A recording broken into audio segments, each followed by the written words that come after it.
गर्मी अपने चरम पर थी। सूरज आसमान से आग बरसा रहा था, मानो धरती को दहकती भट्टी में बदलने की ठान ली हो। लू के तेज थपेड़े हर चीज को झुलसा रहे थे। पेड़ पौधे मुरझा गए थे और पंछी भी छांव की तलाश में इधर उधर भटक रहे थे। शहरों में लोग एसी और कूलर के सहारे खुद को इस भीषण तपिश से बचा रहे थे, लेकिन गांवों में रहने वाले गरीब मजदूरों के पास ऐसा कोई सहारा नहीं था। गोपाल खेतों में मजदूरी करता था। सुबह सूरज निकलने से पहले ही वह घर से निकल जाता और दिन भर तपती धरती पर फावड़ा चलाकर मिट्टी को संवारता। यह काम आसान नहीं था। रोजी रोटी कमाने के लिए उसे यह कठिन संघर्ष करना पड़ता। इस बार की गर्मी पहले से कहीं ज्यादा भयानक थी। तेज धूप और लू के थपेड़ों के बीच काम करना किसी अग्नि परीक्षा से कम नहीं था। ऐसा लगता जैसे हवा में भी अंगारे घुले हों। माँ, मैं स्कूल जा रहा हूँ। बेटा रुको, पहले रोटी खा लो। नहीं माँ, मुझे भूख नहीं है। सुबह से कुछ नहीं खाया तूने, कैसे जाएगा ऐसे? स्कूल में चक्कर आ जाएगा। सच में माँ, मेरा पेट भरा हुआ है। कल रात की रोटी भारी लग रही है, बिल्कुल भी भूख नहीं लगी। बेटा मुझसे झूठ मत बोल। मैं जानती हूँ कि घर में कुछ नहीं है, लेकिन तू ऐसे भूखा नहीं जा सकता। मैं तेरे बाबूजी से कहूँगी, कुछ न कुछ इंतजाम करेंगे। माँ, तुम चिंता मत करो। मैं स्कूल में दोस्तों के साथ पानी पी लूंगा और मास्टर जी कहते हैं कि खाली पेट पढ़ाई करने से दिमाग तेज चलता है। भगवान तुझे खुश रखे बेटा, जल्द ही सब ठीक होगा।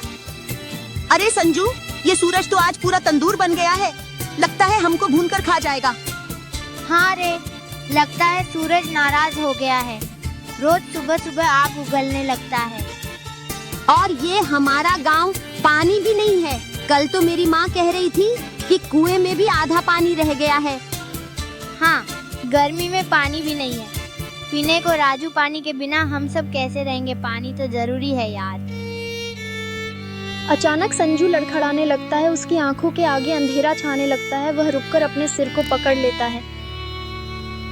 अरे संजू, तुझे क्या हुआ? पता नहीं राजू, चक्कर आ रहा है।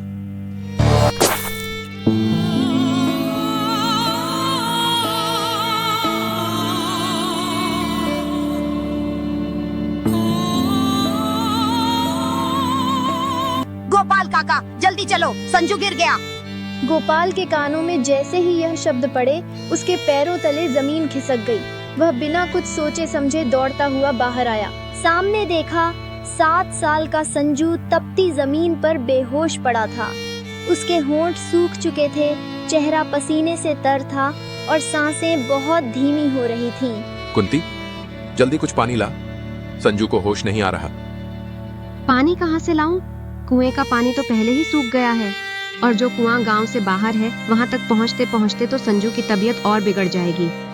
गोपाल का दिल बैठ गया। वह संजू को गोद में उठाकर इधर उधर भागने लगा। शायद कहीं से कुछ पानी मिल जाए, लेकिन गर्मी इतनी भयानक थी कि हर जगह सूखा पड़ा था। गांव का तालाब भी पूरी तरह से सूख चुका था। किसी के पास इतना पानी नहीं था कि वे अपना बचा खुचा हिस्सा किसी और को दे सकें।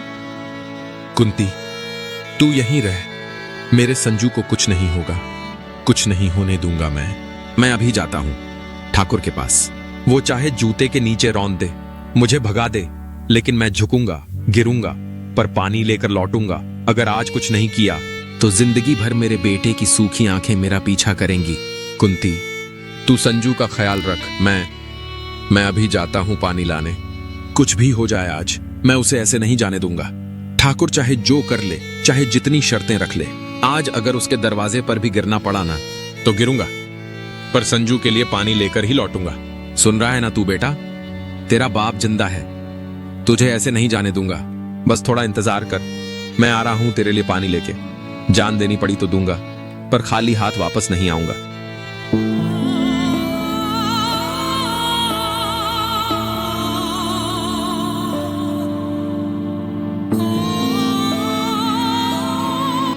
मालिक, मेरा बेटा मर जाएगा, बस थोड़ा सा पानी दे दीजिए। पानी मुफ्त में नहीं मिलता। जब तुम हमारे खेत में 2 दिन बिना पैसे के काम करोगे, तब जाकर तुम्हें पानी मिलेगा। मालिक, मैं आपकी बात मानता हूँ, लेकिन अभी मुझे बस एक लोटा पानी दे दो।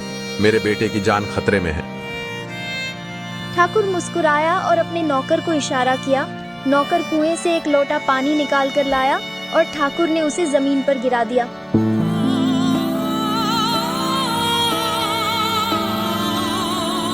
ले गोपाल, पी ले पानी, जितना चाट सकता है चाट ले। गोपाल का खून खौल उठा, लेकिन वह कुछ नहीं कर सका। उसकी बेबसी उस गर्मी से भी ज्यादा भयानक थी। उसकी आंखों से आंसू गिरने लगे। वह फिर से हाथ जोड़कर खड़ा हो गया, लेकिन ठाकुर के दिल में कोई दया नहीं थी। गोपाल, गोपाल, जल्दी आओ, संजू की तबीयत बहुत ही नाजुक है। गोपाल का दिल जैसे थम सा गया। उसे लगा कि अगर अब भी देर हुई तो शायद संजू साथ छोड़ जाएगा। उसने और तेजी से कदम बढ़ाए और काका के साथ संजू के पास पहुंचने के लिए दौड़ पड़ा। जैसे ही घर पहुंचता है, वह देखता है कि संजू की छोटी सी जान अब इस दुनिया से जा चुकी थी। कुंती पास बैठी रो रही थी।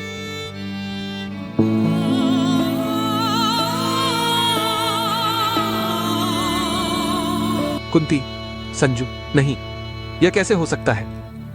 गोपाल, वह चला गया। मेरा संजू अब नहीं रहा। नहीं, नहीं कुंती, यह नहीं हो सकता। तुम उसे देखो, वह अभी अभी तो खेल रहा था, हंस रहा था, हमारी दुनिया का हिस्सा था। वह हमें छोड़कर क्यों चला गया? क्या पता वह चला गया हमेशा हमेशा के लिए। अब वो कभी वापस नहीं आएगा। मेरा बच्चा कभी वापस नहीं आएगा। कैसी माँ हूँ मैं, उसे इतनी गर्मी में स्कूल भूखा भेजा। मेरा बच्चा इस साल की गर्मी ने छीन लिया। मैं कुछ नहीं कर पाई, उसे बचा नहीं पाई। हमने कुछ नहीं किया कुंती, कुछ नहीं। ठाकुर से पानी मांगने गए थे, वो भी नहीं मिला। अगर वह थोड़ा सा पानी दे देता तो आज यह दिन नहीं आता। हमें इस दर्द से क्यों गुजरना पड़ा? अगर थोड़ा सा पानी मिल जाता तो शायद आज हमारा संजू हमारे साथ होता। कितनी बेरहम है ये दुनिया। थोड़ा सा पानी ही मांगा था बच्चे के लिए। अगर ठाकुर पानी दे देता तो आज हमें ये दिन नहीं देखना पड़ता। क्या यही हमारी किस्मत थी? हम गरीबों के पास कुछ नहीं होता, फिर भी हम सब कुछ करते हैं, लेकिन कभी किसी ने हमें नहीं समझा। हमारे पास क्या था? कुछ नहीं, कुछ नहीं था हमारे पास। सिर्फ ख्वाहिशें और सपने थे, और वह भी अब टूट गए। नहीं कुंती, अब मैं चुप नहीं रहूंगा। मैं यह सब बर्दाश्त नहीं कर सकता। ठाकुर, जमींदार, सभी ने हमसे हमारी खुशियां छीन ली। आज संजू चला गया, लेकिन कल किसी और का बच्चा न मरे। हमें आवाज उठानी होगी, हमें लड़ना होगा। गोपाल, लेकिन अब हमारे पास क्या बचा है? क्या हमें किसी से लड़ना चाहिए? हाँ कुंती, हमें सब कुछ बदलना होगा। हमें इस जुल्म का जवाब देना होगा। अब मैं खामोश नहीं रहूंगा। हे भगवान, तेरा क्या किया हमने? तुझे क्या कमी थी जो तू हमारे छोटे से बेटे को हमसे छीन ले गया? वह तो हमारी उम्मीद था, हमारी खुशियों का कारण था। तुमने उस छोटे से बच्चे को, जो कभी भी किसी का क्या बिगाड़ सकता था, क्यों उठाकर हमें अकेला छोड़ दिया? हमने क्या गलत किया था? हमारी नजर में वह सिर्फ एक मासूम बच्चा था। वह तुम्हारी ही तो दी हुई जिंदगी था, और आज तुमने हमसे हमारी खुशियां छीन ली। तू क्या चाहता था भगवान? हमें और कितना दुख देगा तू? क्या गरीब होना हमारी गलती है? क्या सिर्फ हमारी गलतियां ही बड़ी हैं? क्या तुम नहीं देख सकते कि कैसे हम अपने बच्चों के लिए हर दिन खून पसीना एक कर रहे हैं, और फिर भी कुछ नहीं मिलता? मैं तुझे वचन देता हूं भगवान, अब हम चुप नहीं रहेंगे। इस दर्द को कभी ना कभी तो आवाज मिलेगी। क्या तुझे सच में गरीबों की तकलीफों का एहसास नहीं है? क्या तुझे नहीं लगता कि हम भी इंसान हैं? हमारी भी एक उम्मीद थी, हमारी भी एक ख्वाहिश थी।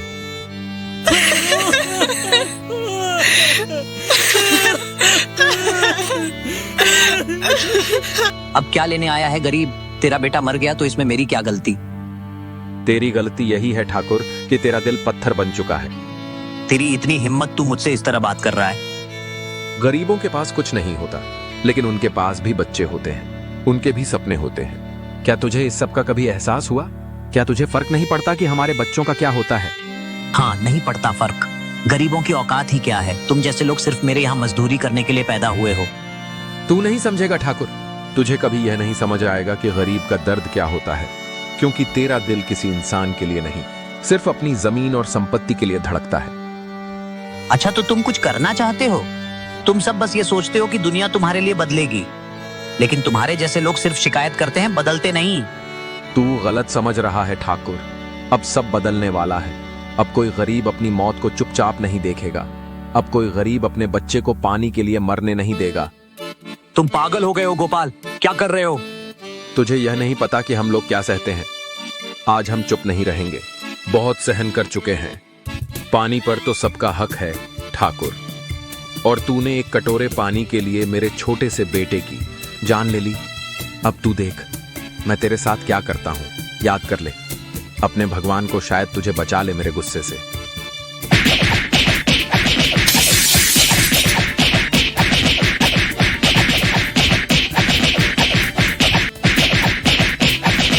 गोपाल ने यह सिद्ध कर दिया कि यदि हमें अपना अधिकार हासिल करना है तो हमें डर को नकारते हुए साहस दिखाना होता है। यह कहानी हमें सिखाती है कि जब तक हम अपने अधिकार और इंसानियत की रक्षा नहीं करेंगे तब तक हम सच्चे इंसान नहीं बन सकते। जब तक हम चुप रहते हैं तब तक अन्याय बढ़ता जाता है। नमस्कार दोस्तों, आपका साथ हमारे लिए बेहद खास है और हम हर वीडियो में अपने दिल और मेहनत से बेहतरीन कहानियाँ बनाने की कोशिश करते हैं ताकि आपको कुछ ऐसा मिल सके जो आपकी सोच को छू जाए। इसलिए हम आपसे एक गुजारिश करना चाहते हैं, अगर आपको हमारी कहानियाँ पसंद आए तो इसे लाइक करें, अपने दोस्तों के साथ इस अनमोल ज्ञान को शेयर करें और यदि आपने अभी तक चैनल को सब्सक्राइब नहीं किया है तो जल्दी से कर लें। सब्सक्राइब करने के साथ ही बेल आइकन को भी दबाएं ताकि आपको हमारे नए वीडियो की नोटिफिकेशन सबसे पहले मिले। तो इंतज़ार किस बात का है, अभी सब्सक्राइब करें और हमारे साथ इस सफ़र का हिस्सा बने। आप सभी के इतने प्यार और समर्थन के लिए दिल से शुक्रिया। मिलते हैं अगली वीडियो में। इसी तरह की रोचक और मनोरंजक कहानियाँ देखने के लिए हमारे चैनल को सब्सक्राइब करें और बेल आइकन का बटन भी दबा दें ताकि आपको आने वाले हर कहानी की नोटिफिकेशन सबसे पहले मिल सके।